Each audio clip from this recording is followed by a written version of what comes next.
Olá, sejam muito bem-vindos. Está começando mais um JF Entrevista, um programa que traz assuntos diversos de educação, saúde, meio ambiente, cidadania, cultura e muito mais. A cada semana, nós trazemos aqui um convidado para os nossos estúdios. No nosso programa de hoje é com o médico psiquiatra Uriel Eckert, que tem formação em medicina pela Universidade Federal de Juiz de Fora, especialização em psiquiatria pela Universidade Federal do Rio de Janeiro, mestrado em filosofia também pela UFJF e doutorado em psiquiatria pela Universidade de São Paulo, a USP. Dr. Uriel foi professor da Faculdade de Medicina da Universidade Federal de Juiz de Fora por 34 anos e atua principalmente nas áreas de psiquiatria clínica, saúde mental, população em situação de rua, espiritualidade e saúde. Para essa entrevista com o Dr. Uriel, nós convidamos o jornalista e também psicanalista e doutorando em análise do discurso, Cícero Vilela. Muito obrigada pela presença de vocês, né? Nós vamos começar esse assunto, né, tão amplo, né, Dr. Uriel, que começa lá na população em situação de rua e se mistura com a psiquiatria, que é uma tese de doutorado do senhor lá de 1998, né? Há 25 anos, portanto, o senhor estuda a psiquiatria e a população de rua, a questão da epidemiologia também, dos aspectos clínicos e das propostas terapêuticas para essa população. Queria começar perguntando ao senhor como é que o senhor, há 25 anos, já estudava um tema tão atual e um tema que persiste e que Juiz de Fora acaba de fazer um censo dessa população em situação de rua, né? Queria que o senhor explicasse um pouco como é que foi o diagnóstico naquela época e se o senhor tem conhecimento dessa pesquisa atual que mostra aí um crescimento da população de rua de Juiz de Fora, crescimento de 110% dessa população de rua, se comparado o ano de 2016 com esse ano agora de 2023, né? Uma população que vem crescendo, né? E que tem vários transtornos também, né? Quando o senhor apontou lá, há 25 anos atrás, o senhor mostrava que mais de 81% dessa população era usuário de drogas, né? Hoje a gente tem um pouco de diferença aí. Queria que o senhor fizesse um pouco dessa análise desse tema tão atual. Muito obrigado pela presença do senhor. O senhor está com a palavra. Então, bom dia, Marise, bom dia, Cícero. Estou feliz de estar aqui. Um capixaba sendo convidado para a TV Câmara de Juiz de Fora, uma iniciativa bonita de divulgação do que é feito na cidade, do que é produzido aqui, não é? E fico feliz de ter a oportunidade de falar um pouco da minha pesquisa e da sua reflexão atual. É muito interessante essa pesquisa lançada pela universidade com a parceria da prefeitura, divulgada agora, essa semana, né? Então, é um assunto atualíssimo. Desde os anos 70, as grandes cidades no mundo todo experimentam essa questão das pessoas que vivem expostas à rua. Antigamente, eu me lembro, na minha infância, havia o louco da rua, mas eram pessoas que tinham um abrigo, dificilmente passavam ao relento, as cidades atendiam, eram conhecidos, mas o problema se agravou muito em função da própria urbanização. Acho que essa foi uma das grandes questões, né? A migração das pessoas para as cidades, despreparadas, mal alojadas, na periferia, e o passo para a rua é muito fácil a partir daí. E os problemas sociais só vieram agravando no nosso Brasil. No nosso Brasil, então, a questão social é gravíssima, né? A desigualdade social é brutal, as oportunidades para as pessoas mais carentes são potencializadas, e as pessoas se vendo em situação de vulnerabilidade, a rua é uma opção. A rua é uma opção de vida, passa a ser uma possibilidade, e as pessoas acabam se adaptando, adquirindo a cultura da rua, isso acaba sendo introjetado. Um fenômeno que hoje já se tem são pessoas que nasceram na rua e que foram criadas na rua, que sempre viveram na rua, não sabem o que é um endereço certo de moradia, um abrigo, estão acostumadas a essa vulnerabilidade e parece para elas que isso é natural, né? E naturalmente que ajeitam-se, encontram um mecanismo de adaptação, algum prazer, né? que não se vive sem prazer, né? Sim. E, talvez a liberdade, né? Uma sensação de liberdade. Com certeza, isso é atraente, por certo sentido, né? E vai se consolidando. Hoje, o censo de São Paulo aponta mais de 30 mil pessoas nas ruas, não é? O censo de Juiz de Fora apontou 805, que é um número muito expressivo, não é? E a tendência é que isso se multiplique se a sociedade não tomar atitudes muito concretas, objetivas, intensas, deliberadas para intervir nessa situação e oferecer opções para essas pessoas em situação extrema de vulnerabilidade. É uma chaga social que a gente carrega e que não podemos fechar os olhos para ela. Antes de passar a palavra para o Cícero, eu queria que só que o senhor fizesse essa reflexão. Psiquiatria e população de rua. Por que o senhor fala disso, né, lá na sua tese, lá de 1998? Sim, a minha tese foi tardia, como era próprio na época. Quando a gente formava lá nos anos 70, o máximo que se pretendia era uma especialização. A própria medicina estava passando por esse processo. As especializações foram surgindo e se desenvolvendo a partir daí. Mestrado, doutorado era um luxo. E eu tive a oportunidade de fazer mais tarde, já na década de 90, em função da minha condição de professor universitário, né? A universidade estimula isso, favorece isso, e então eu pude desenvolver essa pesquisa que conciliou os meus interesses, a profissão na psiquiatria, o meu interesse pela área social, porque eu sempre me envolvi com programas sociais a partir da igreja, de grupos comunitários.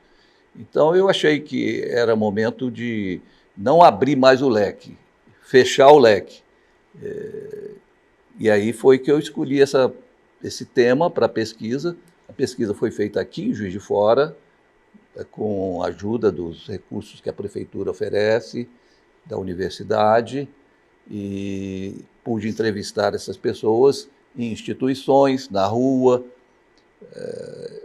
e fazendo paralelo com a doença mental, que é o meu fulcro de ação, né? Eu sou psiquiatra e me empenho nisso até hoje, então sempre houve esse debate, o que leva a pessoa para a rua, não é? O que é a doença que leva para a rua ou é a rua que adoece a pessoa, não é?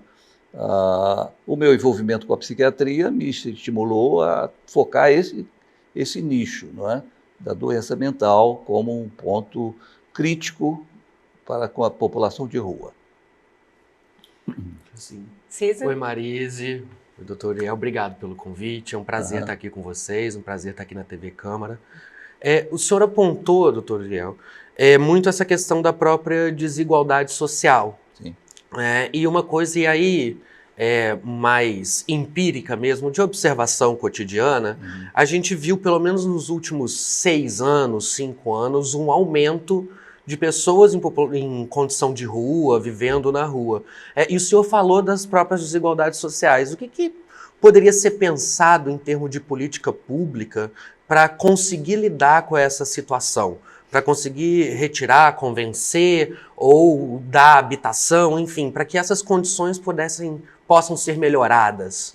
Acho que o nosso país nunca encarou de frente a desigualdade social que existe no nosso país. Nós nunca nos detemos nisso seriamente. A própria população de rua, isso é dito por pesquisadores, né? É uma população invisível. O cidadão de classe média não enxerga, e também de classes desfavorecidas, não enxerga o morador de rua.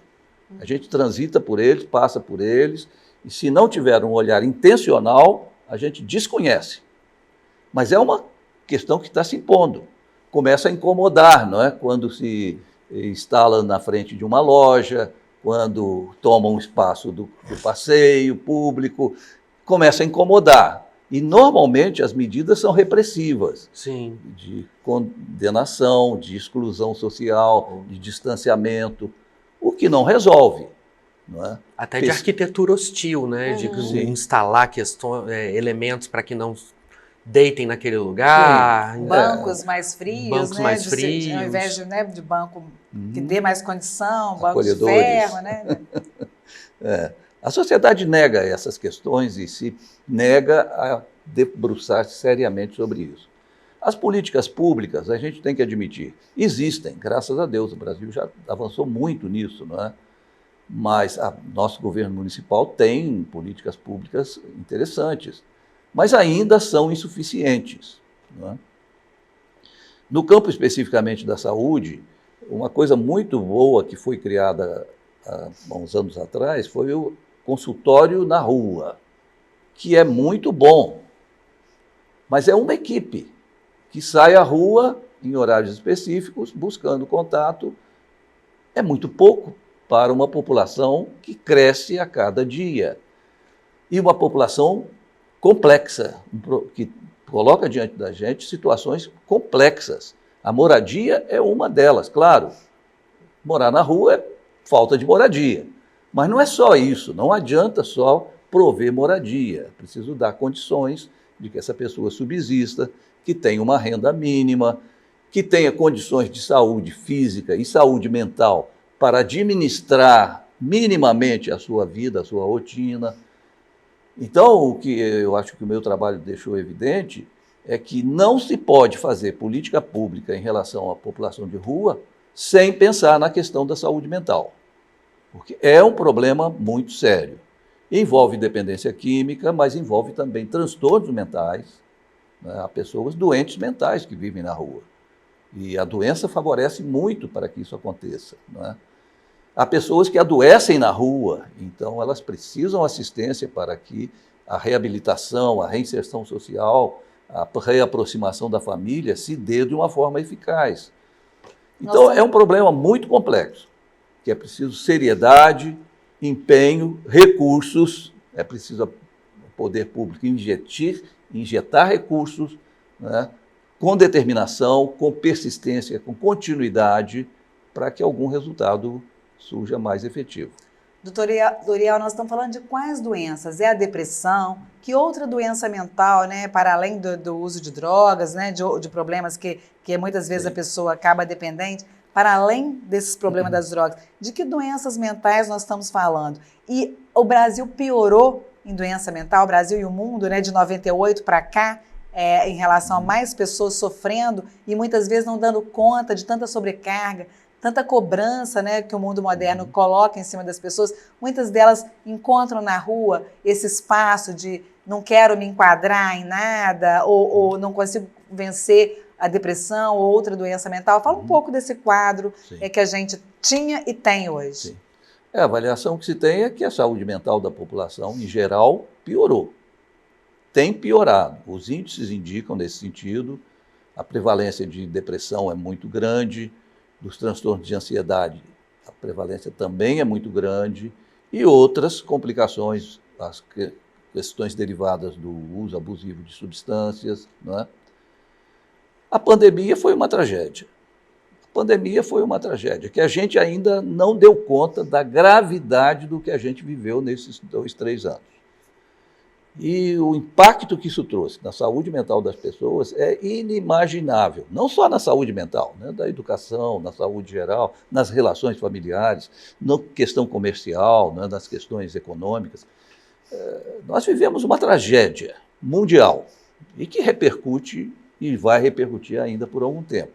Isso levou pessoas seguramente à rua, pessoas que mergulharam em quadros graves de depressão, que perderam toda a perspectiva de recuperação, não é? E toda a esperança de reabilitar-se, e o caminho da rua começa a ser atrativo.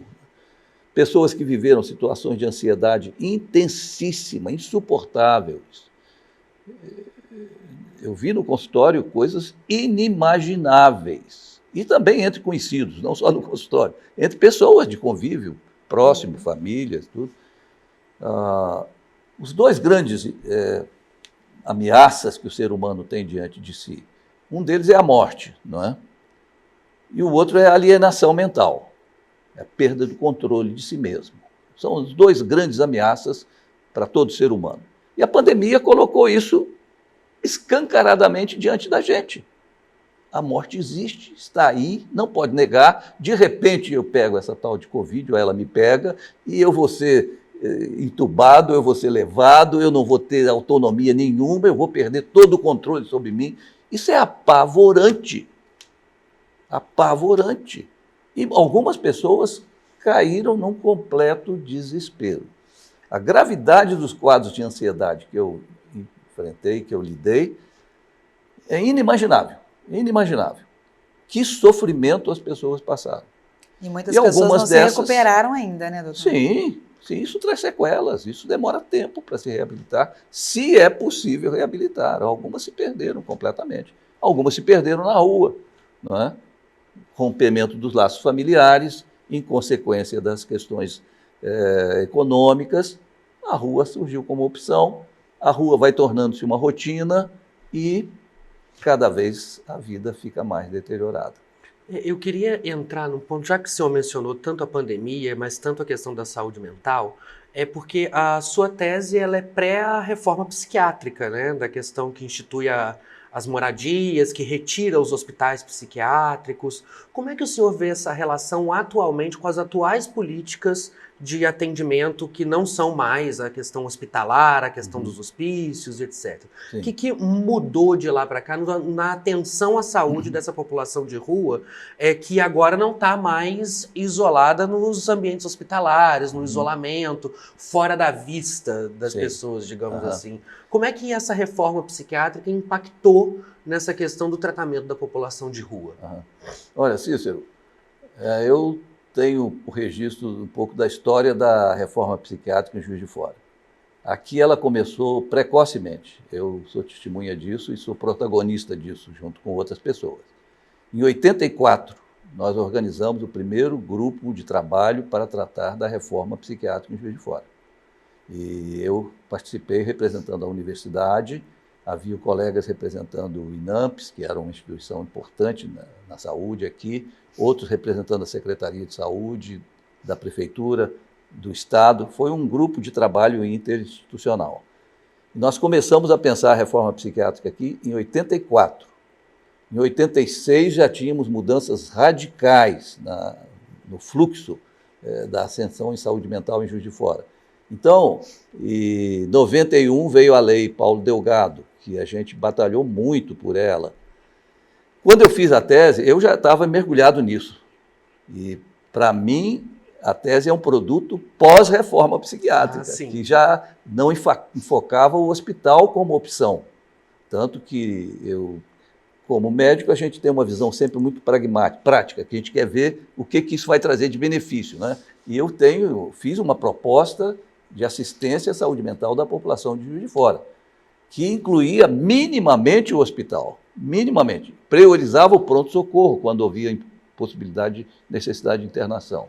Mas incluía uma rede de assistência que a comunidade oferecia, desde da rede pública de saúde, desde os recursos da universidade, da Secretaria Estadual de Saúde, de instituições filantrópicas que ajudam muito nessa área. Então, e trabalhamos nisso. Depois da tese, eu fiquei envolvido com essa gente muito tempo, até me aposentar, e continuei depois voluntariamente.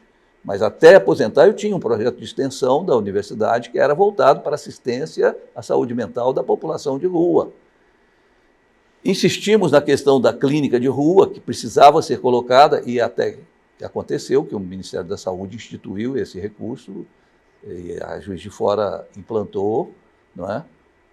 Então, a reforma psiquiátrica trouxe benefícios enormes, porque a centralização no hospital não resolvia. 40 e poucos dos meus entrevistados já tinham passado por hospital psiquiátrico, mas era aquela internação pontual, sem segmento. O número dos que frequentavam serviços de atendimento ambulatorial era muito menor do que os que já haviam passado por hospital, não é? Então, a minha tese mostrou isso. Não é que a população de rua precisa de hospital, precisa de assistência. O hospital não é uma boa solução, é uma solução extrema, para casos muito restritos, e o pronto-socorro tem cumprido um papel interessante, ainda hoje. Na época, nós conseguíamos um equipamento melhor, com mais recursos humanos. Foi muito interessante tudo o que aconteceu. Isso é um assunto para uma outra Então, nós estamos conversando aqui com o Dr. Uriel Eckert. Nós vamos para um breve intervalo e a gente volta já já conversando mais sobre políticas públicas nessa área e também sobre saúde e espiritualidade, que é uma área também, né, que o senhor tem amplos estudos, né, doutor? Fique com a gente, até já!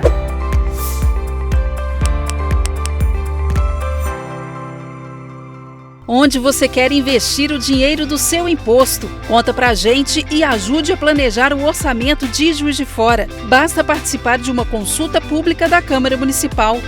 Você pode votar pelo QR Code na sua tela e pelo site da Câmara até o dia 30 de junho. A sua opinião vai fazer parte da Lei de Diretrizes Orçamentárias. Câmara Municipal de Juiz de Fora, trabalhando com você para uma cidade melhor.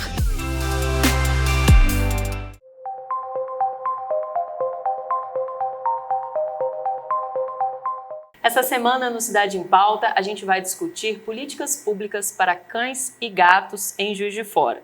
São nossos convidados o deputado Coronel Henrique, a vereadora Kátia Franco e a veterinária Karine Barbosa. Sempre segunda-feira, às 9 da noite. Eu espero você!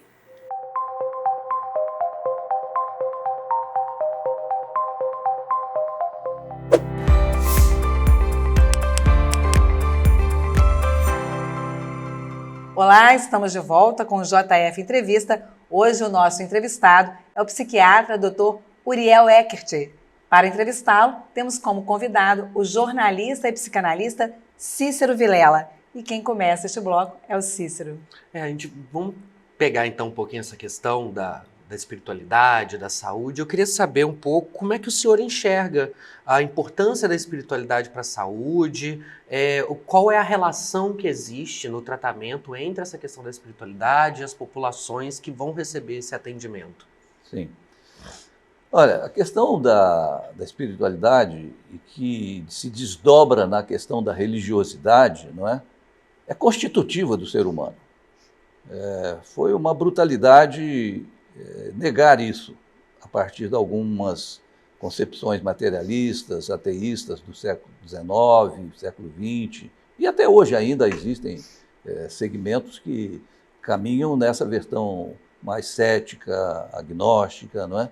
Mas a população brasileira, em geral, em grande parcela, é religiosa, expressa a sua espiritualidade na religião. E um avanço que a gente obteve agora nos últimos anos, nas últimas 3 décadas, foi abrir o espaço para que a academia investigue isso, que esse assunto seja conversado nos meios acadêmicos, que se faça pesquisas nessa área da espiritualidade e saúde. Nós acabamos de ter um congresso aqui em Juiz de Fora, com cerca de 600 pessoas do Brasil todo, mostrando como é que isso é atual, como é que isso desperta interesse, como é que as pessoas querem discutir e aprofundar nessa área, não é? Enquanto a modernidade tentou empurrar isso para a área privada, a pós-modernidade escancarou a possibilidade de você expressar aquilo que você é, aquilo que você pensa, a sua diferença, e nós estamos vivendo um mundo assim. Nesse sentido, eu acho que há um ganho, porque o campo da espiritualidade tem sido respeitado com mais seriedade, encarado com mais profundidade e levado a sério, porque é um dos recursos fabulosos no campo da saúde. Religião, espiritualidade, prática devocional, prática religiosa, oração, leitura da Bíblia, fazem bem à saúde. Nós tivemos aqui, há uns anos atrás, um pesquisador de Harvard, que veio fazer exposições aqui na universidade e nesse congresso também, edição anterior, né? Ele é um dos grandes estatísticos do mundo, premiado, e ele disse: o ponto mais fundamental que é dentro do campo da estatística é que religião faz bem à saúde. Simples fato de frequentar um culto semanal faz bem à saúde. Claro que a religião tem suas nuances também negativas, não se nega isso, mas o benefício é muito grande. E apenas voltando de passagem na população de rua, uma das grandes expectativas de um morador de rua é que ele tenha um benefício de Deus para reverter a sua situação. Se você pergunta a ele qual a sua esperança de mudança na sua vida, ele fala duas coisas: família e fé. É o que pode mudar a minha vida, família e fé.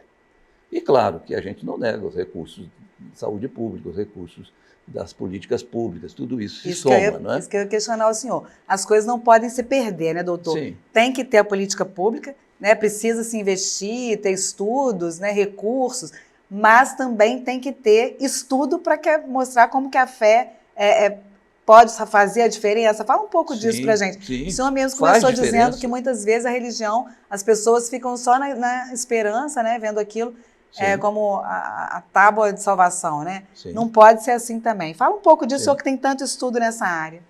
Mas é inegável que há pesquisas, por exemplo, com traficantes de drogas nos morros do Rio de Janeiro, São Paulo, Juiz de Fora, pesquisando com eles o que você acha que poderia mudar a sua vida, que poderia te dar outra direção. Mesma coisa, família e religião. E existem exemplos concretos, é só procurar, é só pesquisar. Há um ranço ainda na academia de segmentos políticos ou ideológicos que querem negar isso, não querem enxergar, querem empurrar esses dados da espiritualidade, da religiosidade para debaixo do tapete. Isso é uma improcedência. As coisas precisam se somar.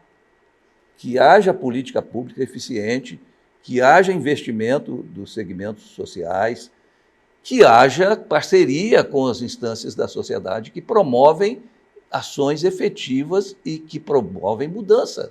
E a religião é uma delas. A gente pode dizer que Juiz de Fora é um polo em que se tem muito estudo nessa área de ciência, de religião. Sim, com certeza. A gente tem o NUPES, né, o Núcleo Com de Estudos Hoje Saúde e Espiritualidade. nacional. É uma referência. Com E certeza. essa questão da espiritualidade já é entendida mundialmente como benéfica? Sim, com as restrições que tem no Brasil também. Não é?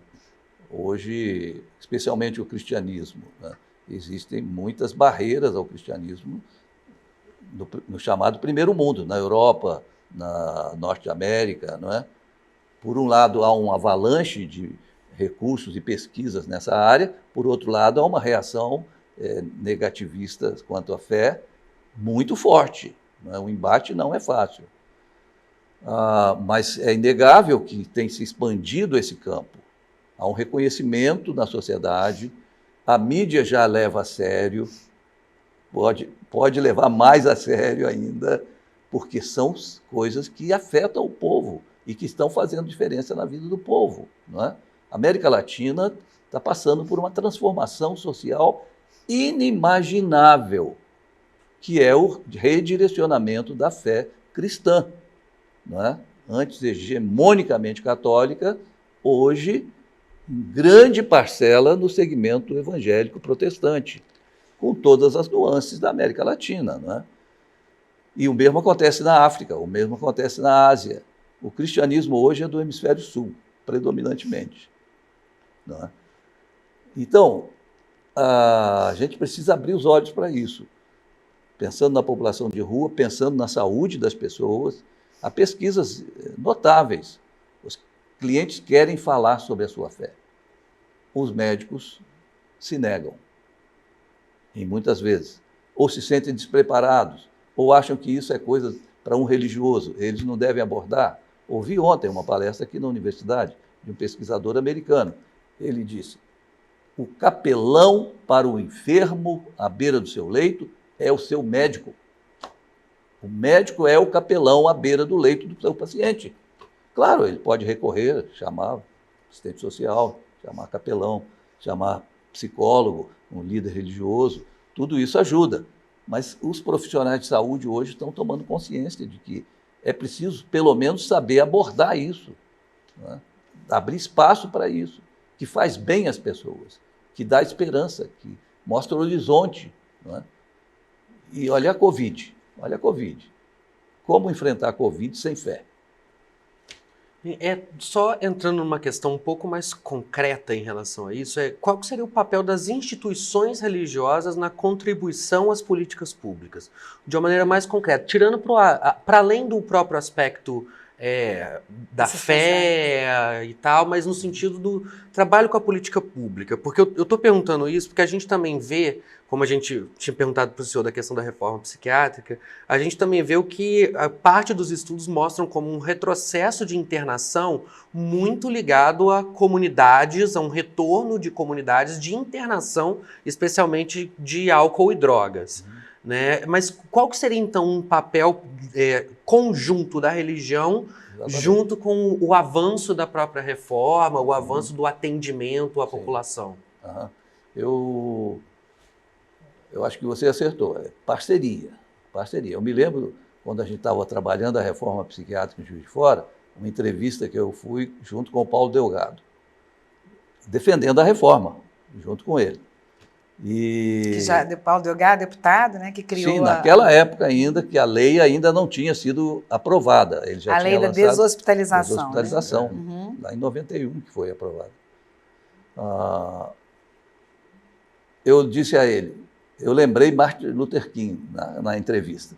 Falei, eu tenho um sonho de que as comunidades religiosas de Juiz de Fora se transformem em comunidades terapêuticas, em que as pessoas sejam acolhidas, em que elas se sintam bem, em que elas sejam integradas socialmente, num grupo de apoio, uma rede de suporte. Isso em parceria com as políticas públicas que nós estávamos defendendo.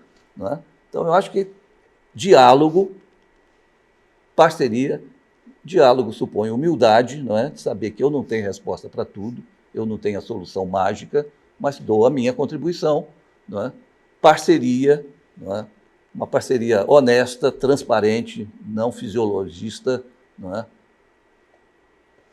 E eu acho que o potencial é grande demais. Doutor, e que seja mesmo a espiritualidade e não as crenças de uma religião, né? Eu estive recentemente na Fazenda da Esperança, que trata pessoas, né, dependentes que estiveram na drogadição. Apesar de ser uma instituição católica, não é uma instituição que aceita apenas pessoas que tenham essa crença. O senhor acha que o papel é esse junto com o Estado, né, de ter essas instituições que trazem esse apoio, que conseguem tentar, por meio da espiritualidade, esse convencimento de retirar as pessoas das drogas, retirar as pessoas das ruas? Né? E eu queria que o senhor falasse de algum projeto que o senhor conheça. O senhor, que também é presbiteriano, né, ligado à igreja presbiteriana, tem algum projeto também? Falar um pouco de coisas concretas que a gente tem visto na nossa sociedade, sim, que a religião tem feito. Sim. Você citou a Fazenda da Esperança, é um exemplo muito bonito de trabalho. Internações até longas, eles defendem bem mais longas. Um ano, né? 12 meses de internação. 12 meses. Né?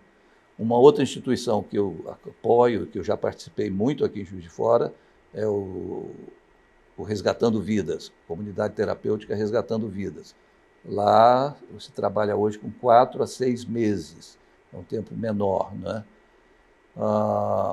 Na igreja presbiteriana que eu frequento, nós temos a Associação Beneficente Evangélica, que atua também nessa área de ações públicas, ações concretas de assistência. Né? E as religiões têm essa abertura. Né? Todas elas têm essa abertura para o social, para o humano, para a solidariedade. A própria mensagem cristã apela para isso. Né? E isso pode ser resgatado, isso pode ser cultivado, pode ser incentivado, né, em parceria com os recursos da comunidade, os recursos amplos que a comunidade oferece. Os problemas sociais são graves. O problema de população de rua é muito grave. O problema de saúde mental é muito grave. O problema das drogas na sociedade é muito grave. Ninguém tem resposta pronta, resposta fácil. É preciso unir e somar recursos. Né? Uma velha briga aí de saúde pública.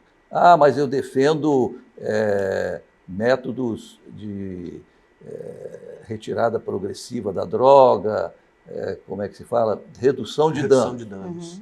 Tudo bem, ótimo. Há pessoas que adaptam a redução de danos. Muitas outras instituições trabalham com abstinência, defendem a abstinência. E muita gente se adapta à abstinência. Por que tem que ser uma coisa ou outra? Não é? Por que os recursos não podem se somar? Né? Acho que essa ideia, quando a gente está encarando problemas sociais graves, como é o caso, precisa prevalecer. Não pode haver um individualismo, uma centralização exclusiva, crítica radical ao outro, porque o prejuízo acaba sendo do coletivo, do todo, né?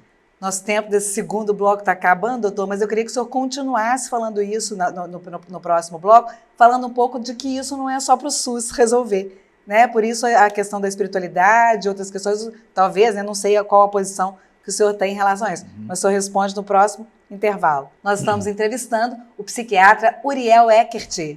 Daqui a pouquinho a gente volta para o nosso último bloco, continuando a nossa conversa sobre espiritualidade, saúde, população de rua, um campo amplo para nosso debate. Fique aqui com a gente, já já a gente volta.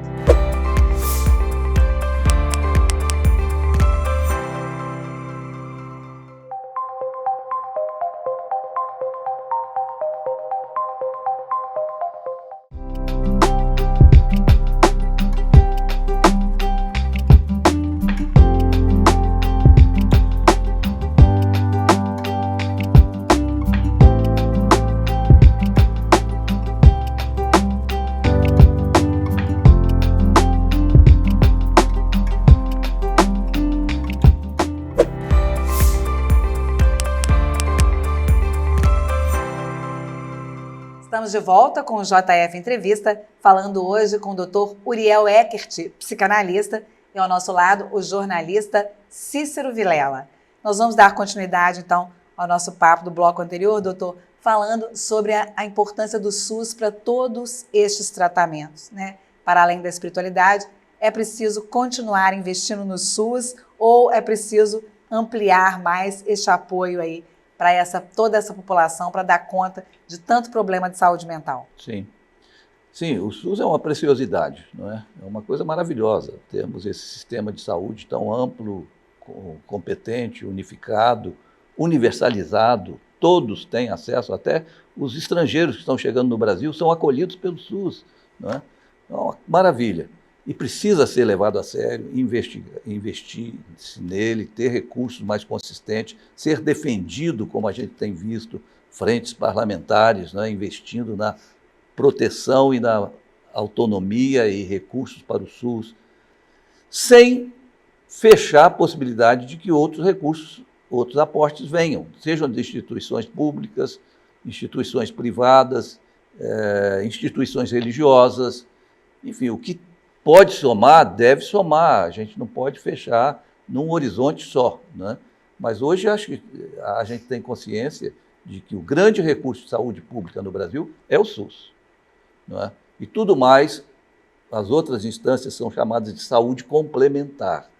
Os planos de saúde são recursos de saúde complementar. E os recursos da assistência social também, das instituições sociais, filantrópicas, das redes religiosas de assistência. Então aí as Santa Casas, que são instituições religiosas, e assim também hospitais evangélicos. E não se pode abrir mão. Nós não podemos dar o luxo de dizer que não preciso de você. Todo mundo que puder aportar recurso para o bem comum, que seja bem-vindo. E que os nossos administradores, nossos políticos entendam isso. Não sejam segmentários, não sejam radicais no partidarismo, não sejam excludentes na ideologização. A nossa sociedade precisa caminhar para isso, né? Superar barreira, superar a segmentação, que só prejudica a saúde. E saúde mental, então, nem se fala. Vai para o brejo numa situação dessa. Mantendo na questão da saúde mental, mas jogando um pouquinho para outro lado, o senhor tinha comentado durante a pandemia exatamente o desastre que a gente ainda não conseguiu dar conta direito para a saúde mental. E a gente viu, por exemplo, crianças tendo que fazer as aulas online, então a gente tem aí um déficit de socialização, as realidades do teletrabalho. Como é que o senhor enxerga essa mudança também do mundo do trabalho, da socialização, dos impactos da saúde mental da população de uma forma geral? Sim. Essa é outra coisa que a gente ainda não tem dimensão, né? Como é que vai acontecer daqui para frente com esse avanço da tecnologia? Eu participei de eventos esse final de semana que discutiram isso. Uma pergunta, e a inteligência artificial? Ajuda ou atrapalha? Uma primeira pergunta, sim, ajuda. Toda tecnologia pode ser aproveitada para o bem ou para o mal, a tecnologia é neutra, o uso que se faz dela é que conta, a questão ética que entra aí, né? Mas alguém argumentou, mas a inteligência artificial vai além. Ela passa à nossa frente, ela passa a nos impor o seu ritmo, e ela passa a resolver problemas que a gente tem muito embaraço, mas a gente não tem domínio de como ela resolve. Qual foi o processo para que ela chegasse a produzir, por exemplo, um software novo? O que vai ser? Ninguém sabe. Era da incerteza. Isso é angustiante também. Sim. Além da Covid, nós estamos lidando essa revolução das modernas tecnologias. Isso é impactante demais na saúde mental e no psiquismo das pessoas. E a gente não sabe. Uma coisa que foi dito também numa palestra que eu vi esses dias. As próprias redes, as próprias Big Techs fizeram já um levantamento de como que as expressões usadas pelas pessoas nas redes, na comunicação em geral, mudou nas últimas décadas. E como é que isso impacta na vida das pessoas, no dia a dia das pessoas, no relacionamento das pessoas. Não se fala mais em nós. Nós está em desuso. Coletivo está em desuso. Fala-se muito no eu, uma afirmação da individualidade. Isso é marcante nas últimas décadas. Isso é uma mudança. Isso eles chamam de psicologização da sociedade, né? A subjetividade é que conta. É o que decide, é o que eu quero. É o que eu acho que é certo. Tudo bem, isso é uma afirmação da individualidade muito interessante, mas e socialmente, o que isso traz? Uma desagregação do coletivo, desagregação do social. Né? Ninguém está preocupado em discutir para chegar a uma solução de consenso.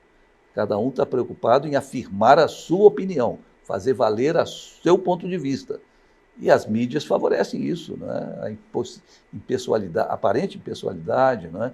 A possibilidade de falar sem ver no olho, né? Sem se comprometer com o outro. Né? Então, isso é terrível.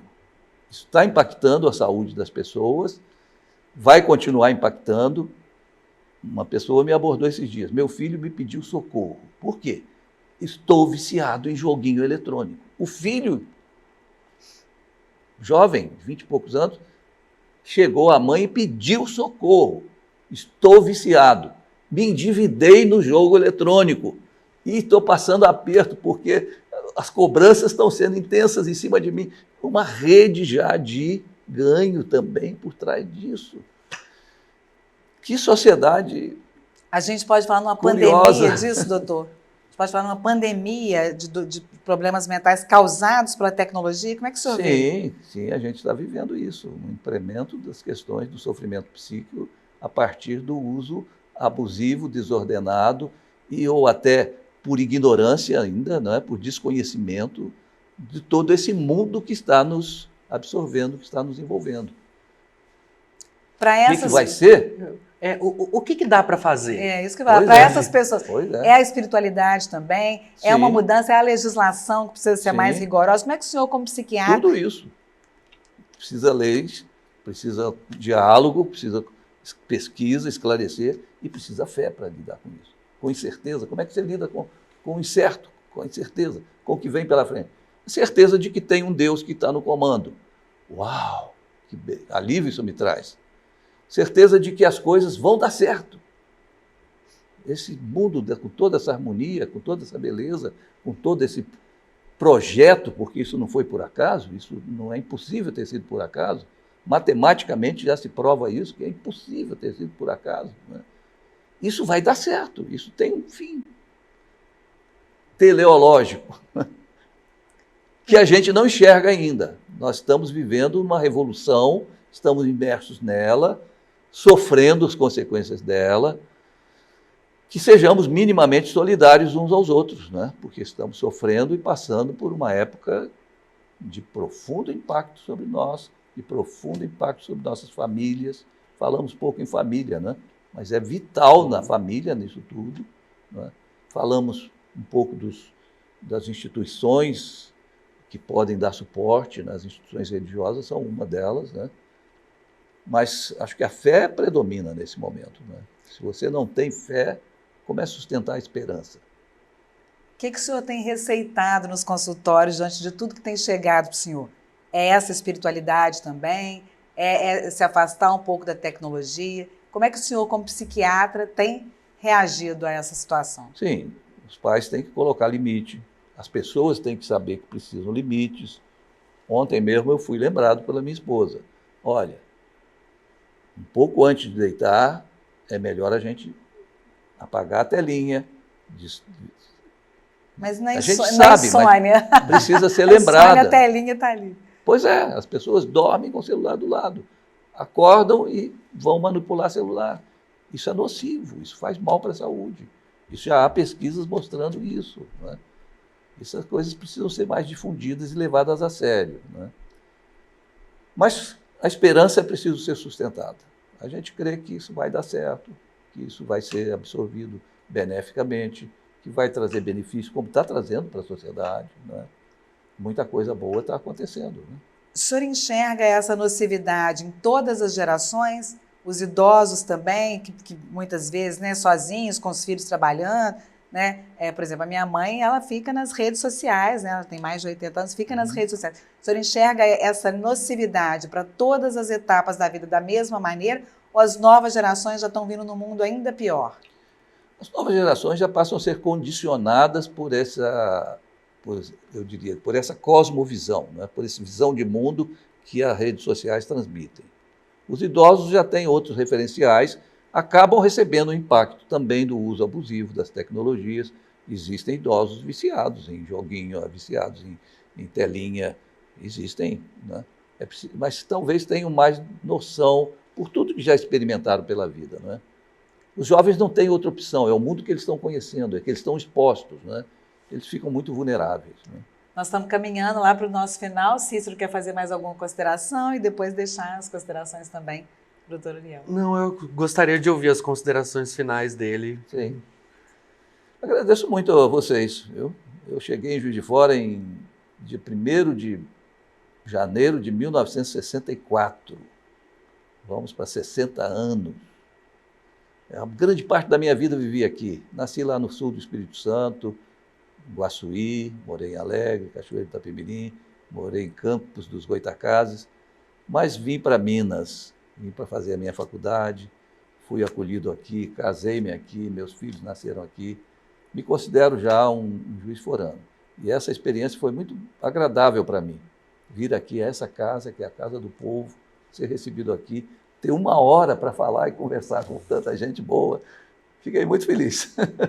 Nós é que agradecemos, muitos aprendizados, e a casa está sempre aberta para o senhor. Muito obrigada ao senhor, muito obrigada, Cícero, pela participação. O JF Entrevista, então, é um programa que acontece semanalmente aqui na JF TV, canal 35.1, e o programa na íntegra também vai estar disponível no nosso YouTube. Muito obrigada pela participação aqui com a gente. Até a próxima semana.